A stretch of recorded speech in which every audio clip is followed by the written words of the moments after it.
हाँ, आईटी बॉम्बे से पढ़ा हुआ ना जी। आईटी बॉम्बे से एरोस्पेस इंजीनियरिंग किया ना मैंने।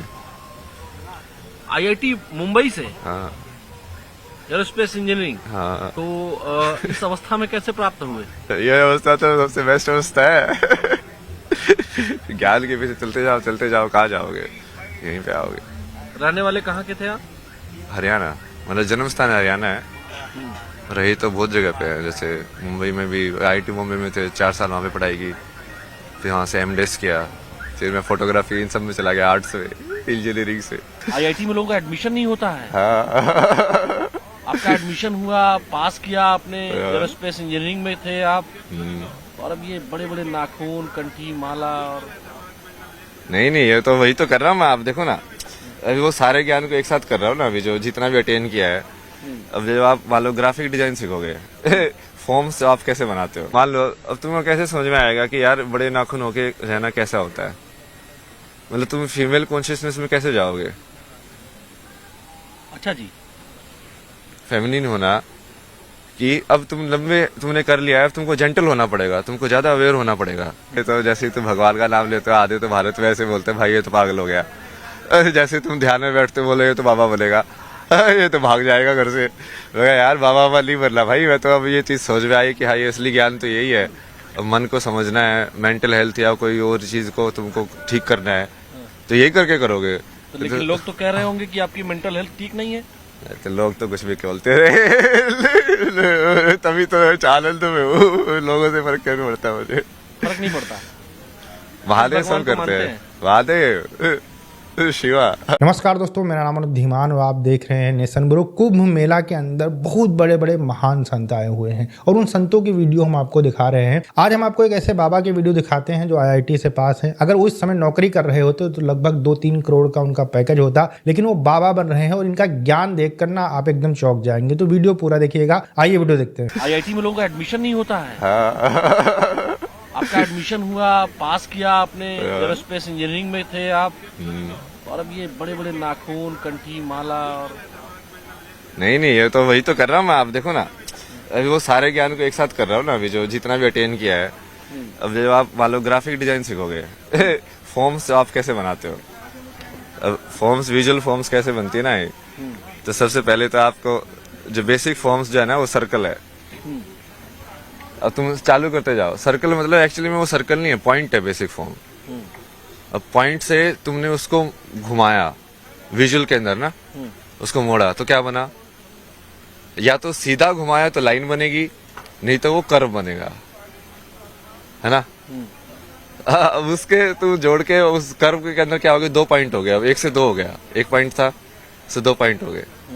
अब ये कितनी लाइन जोड़ के तुम पहले एक क्लोज्ड फॉर्म बना सकते हो।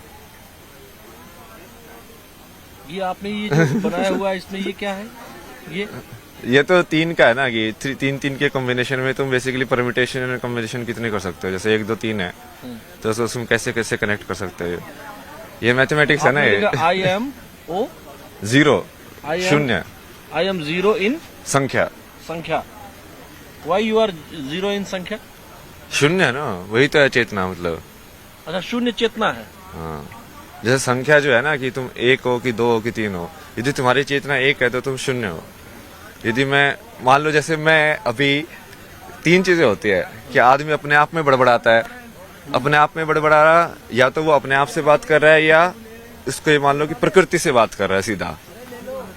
मैं उस प्रकृति की एक फॉर्म से बात नहीं कर रहा, मतलब ये हवा से भी बात कर सकता हूँ मैं, क्योंकि मैं हवा को भी जिंदा मानता हूँ। समझे आप? तो अब वो जब आप वैसे सोचने लग जाओगे तो आपको तीनों विचार एक हो जाएंगे। जो आप अपने आप से बात करते हो, जो आप प्रकृति से बात करते हो, और जो आप प्रकृति के किसी एक हिस्से से बात करते हो, जैसे आपसे बात कर रहे हो अभी। अच्छा, मान लीजिए मैं भी एक प्रकृति का हिस्सा हूँ, हाँ। और इस नाते अगर मैं आपसे पूछूं कि इस समय हवा में क्या है, प्रकृति आपसे क्या कह रही है? यही कह रही है मजे कर। मजे करो। महादेव बोलते चलता ये क्या है? ये क्या बनाया है आपने? ये तो पंचकोश है ना ये। अच्छा जी। ये 1 2 3 4 5। 5 जो बॉडी होते हैं ना आपके, पंचकोश बोलते हैं उसको, 5 शीट्स जो बोलते हैं। इसमें आपने लिखा है क्या क्या है इसका? थोड़ा डिराइव करिए इसको। इसका भी डिराइव करे। तो अभी जैसे मैं अभी जिसमें हूँ ना, आप उसको बोल सकते हो कि मैं आनंदमय कोश में हूँ। आनंदमय कोश में मतलब कि अब मेरे को फर्क नहीं पड़ता है, जो शब्द निकल रहे हैं। बिल्कुल बिल्कुल तुम फ्री फ्लो स्टेट जिसको बोल सकते हो, लाइक हाँ जैसा मैं हूँ वैसा हूँ। मैं बीड़ी भी पी सकता हूँ, कोई नहीं है भाई, ऐसा ही हूँ मैं। तुम पागल समझो, नहीं समझो मत समझो, समझे। दूसरी स्टेज क्या है? अब ये अंदर से चालू कर रहे हैं हम ना। हाँ। तब उसके बाद विज्ञान में कोश आता है। विज्ञान में कोश मतलब कि यहाँ से बुद्धि का जनक होता है, महत का। तो यहाँ पे इस डायग्राम में इसलिए समझाता ना मैं, सबसे पहले डिफरेंशिएशन जिसको बोलते हैं ना, कि हम किसी चीज को दो बता पा रहे हैं। जैसे विजुअली किसी चीज को दो कैसे बताओगे? मान लो यदि लाइट नहीं होगी, पूरा अंधेरा होगा, तो आप दो बता पाओगे? नहीं बता पाओगे, है ना। तो उसके लिए बीच में एक लाइट चाहिए और डार्क पार्ट चाहिए, मतलब लाइट और डार्क का कॉन्ट्रास्ट चाहिए। तभी तो दोनों चलेगा ना वो आगे। तो अब ये डिफरेंशिएशन ये जो होता है ये बुद्धि करती है। जैसे दो साउंड अलग अलग है, ये कैसे पता चलता है? आ ऊ, ये बुद्धि ने कहीं ना कहीं दो सैंपल को लिया, उसको कंपेयर किया, कहना चाहिए ये ऐसा है, ये ऐसा है, ये अलग है, ये अलग है, और उसको अलग अलग कर दिया, डिफरेंशिएट कर दिया, है ना, उसकी आवृत्ति के अनुसार। आवृत्ति के अनुसार। तो ये बनता है विज्ञान में कोश जी।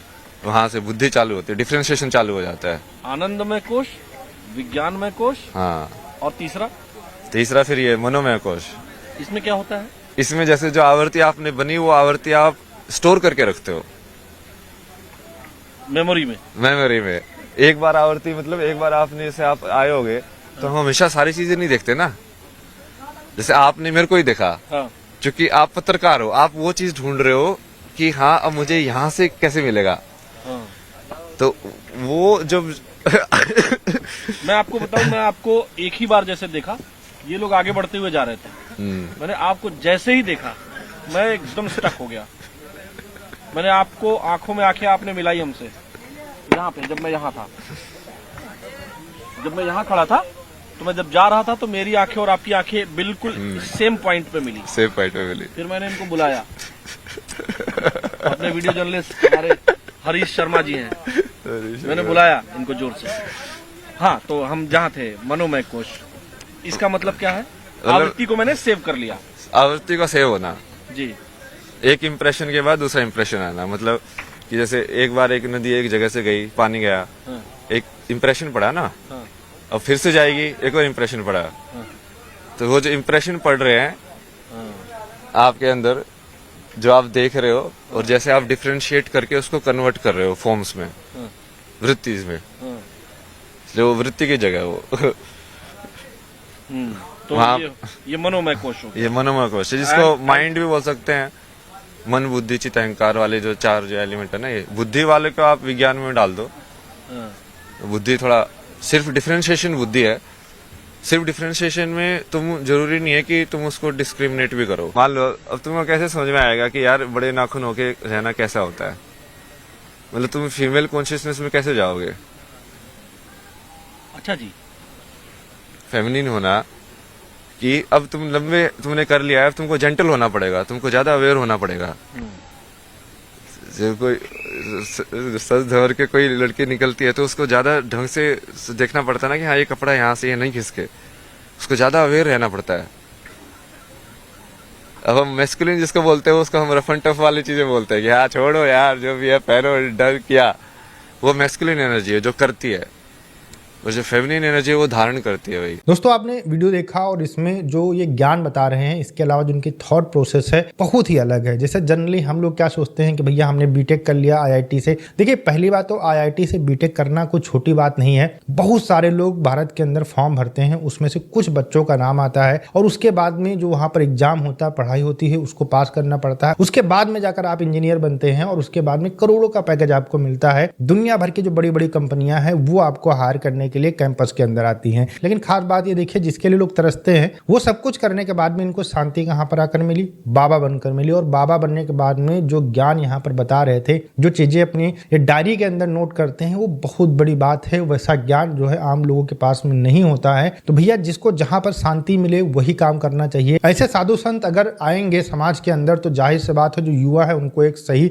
दिशा दे सकते हैं। इसके अलावा बहुत सारे लोग कहेंगे कि भैया IIT करने के बाद में अगर बाबा बन गए हैं तो पागल हो गए हैं। तो ये सब कहने की चीजें हैं। और इसमें बाबा ने भी कहा है कि भैया ऐसे लोग हमको इस तरीके की बातें कहते रहते हैं, हमें इनसे कोई फर्क नहीं पड़ता है। देखिए, अगर आपको धर्म के लिए कुछ करना है तो कहीं ना कहीं त्याग करना पड़ेगा, और वो ये त्याग कर चुके हैं। इनको इसमें शांति मिलती है। और जो ये रिसर्च कर रहे हैं कहीं ना कहीं जो इनके स्टूडेंट्स होंगे उनको देंगे, जो भी इनका ज्ञान है उनको देंगे, तो वो भी कहीं ना कहीं जाकर जो है भारत के अंदर अपना ज्ञान ही फैलाएंगे, धर्म की ही रक्षा करेंगे। तो ये बहुत ही अच्छी बात होने वाली है। वीडियो कैसा लगा मुझे कमेंट सेक्शन में जरूर बताइएगा। मिलते हैं नए वीडियो के साथ। नमस्कार, धन्यवाद, जय हिंद, जय भारत।